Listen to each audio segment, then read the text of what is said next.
Today, we are going to look at some of the most insane moments ever caught on camera. Warning: the following content contains sensitive material and may be disturbing to some viewers. These aren't just any moments, these are life-or-death battles between police officers and the world's most dangerous criminals. I have spent thousands of dollars and countless hours with my team, digging through archives and news reports to bring you the raw, unfiltered stories of these encounters.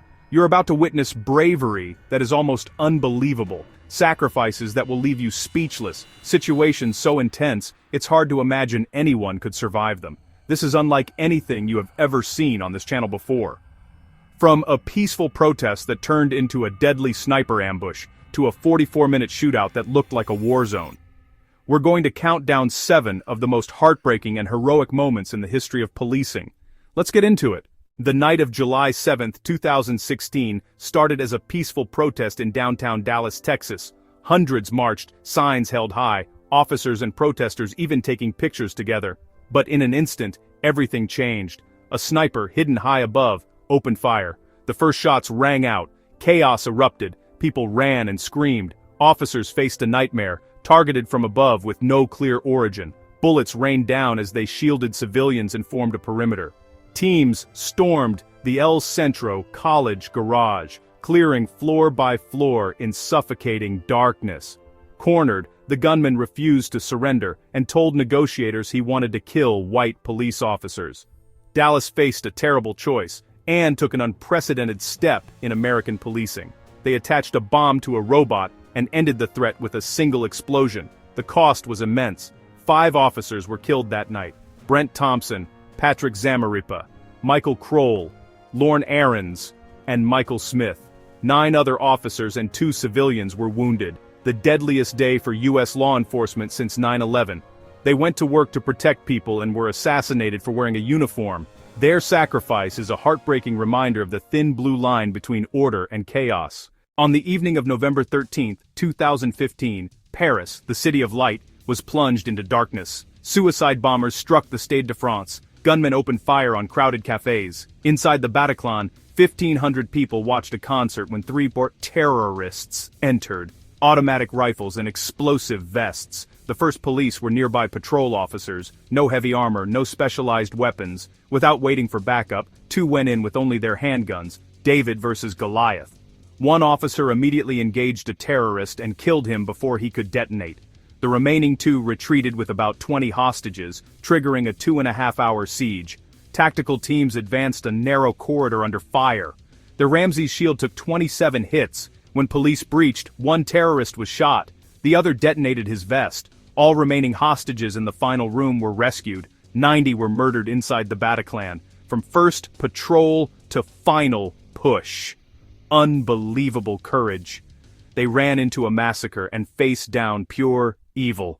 On the morning of September 11, 2001, the world stopped. First responders ran toward disaster, guiding evacuations, setting perimeters under falling debris. The second impact made it clear, this was a deliberate attack. Officers climbed into smoke and fire with over 60 pounds of gear, floor by floor, hoping to reach one more person. At 9:59 a.m., the South Tower collapsed. Hurricane-speed dust engulfed lower Manhattan. Trapped officers radioed goodbyes in positions, hoping for a miracle that would never come.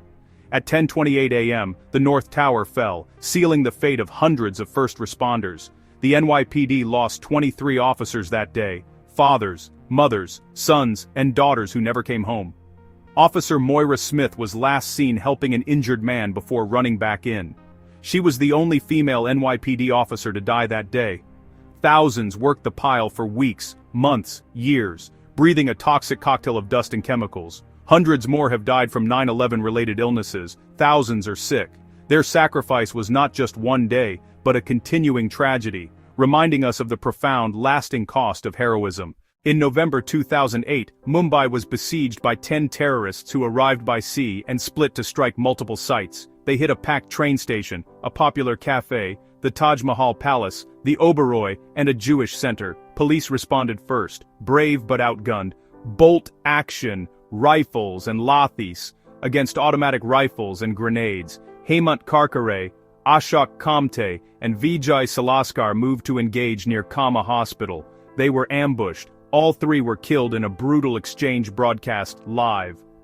The sieges at the Taj and Oberoi lasted 3 days as local police held perimeters awaiting NSG commandos.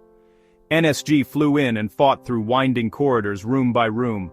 By the end, 166 were dead, including 18 Mumbai police. The attacks exposed critical gaps, yet showcased incredible, almost suicidal bravery in an impossible situation. 2 armored men, Larry Phillips Jr. and Emil Matasareanu, hit a North Hollywood bank, fully armored, carrying illegally modified automatic rifles. Patrol units expected typical robbers, and met a wall of automatic fire that pierced Kevlar and metal. Handguns and shotguns were practically useless. Officers were pinned, wounded, and running out of ammo, but held the perimeter. In desperation, officers borrowed rifles from a gun shop mid-fight. Phillips's rifle jammed. He kept firing a handgun but was hit in hands and legs, then shot himself. Matasareanu tried to flee. SWAT engagement ended with him bleeding out on the street. Astonishingly, no police or civilians were killed, though 12 officers and 8 civilians were injured. The shootout forced U.S. policing to upgrade rifles and armor. Bravery under impossible odds prevented a massacre and forever changed how officers prepare for the worst. September 1, 2004, first day of school in Beslan, North Ossetia. Terrorists stormed the school and herded more than 1,100 hostages into the gym. Over 700 were children. They rigged the gym with explosives tied to a dead man's switch. Hostages were denied food, water, even bathrooms. Russian forces surrounded the school, but a direct assault risked detonation. A tense standoff dragged into the 3rd day. 2 explosions ripped through the gym. Part of the roof collapsed. Terrified children fled as terrorists opened fire. With no choice, forces stormed the school into brutal close-quarters combat. Rescuers pulled children from a burning, collapsing war zone. Over 330 were killed. 186 children. 10 members of Alpha and Vimpel died. They shielded children with their bodies and absorbed blasts. They faced the impossible and made the ultimate sacrifice. The Beslan school siege remains one of the darkest and most heartbreaking events in modern history.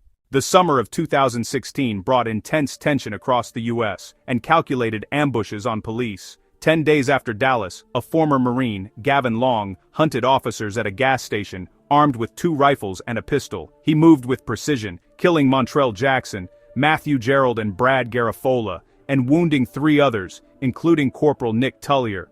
Garafola saw Tullier exposed and ran to help. He was shot and killed trying to save his brother in blue. These weren't isolated. They were part of a disturbing wave of targeted violence. In November 2016, Justin Martin and Anthony Baminio were ambushed and killed while sitting in their patrol cars. In 2017, NYPD officer Miosotis Familia was assassinated in her mobile command vehicle, target simply because of the uniform. The psychological toll forced hypervigilance and changed public interactions. These premeditated executions underscore deep divisions and the sacrifices of officers like Montrell Jackson, Matthew Gerald, and Brad Garafola. We've just walked through 7 of the most intense and tragic events in policing history. From the streets of Hollywood to a school in Russia, these stories are more than headlines. They're about real people who faced unimaginable horror and showed staggering courage. They ran toward gunfire, shielded civilians with their own bodies, and made the ultimate sacrifice. These events changed everything: new equipment, new training, new tactics. But they also left grieving families and scarred communities. They are the line that holds. If you see an officer, maybe take a second to thank them. They run toward the danger everyone else runs from. Thank you for watching. The goal here wasn't shock, it was honor. If this impacted you, please share and subscribe so we can keep telling these stories. We spend weeks researching for you. We'll see you in the next video.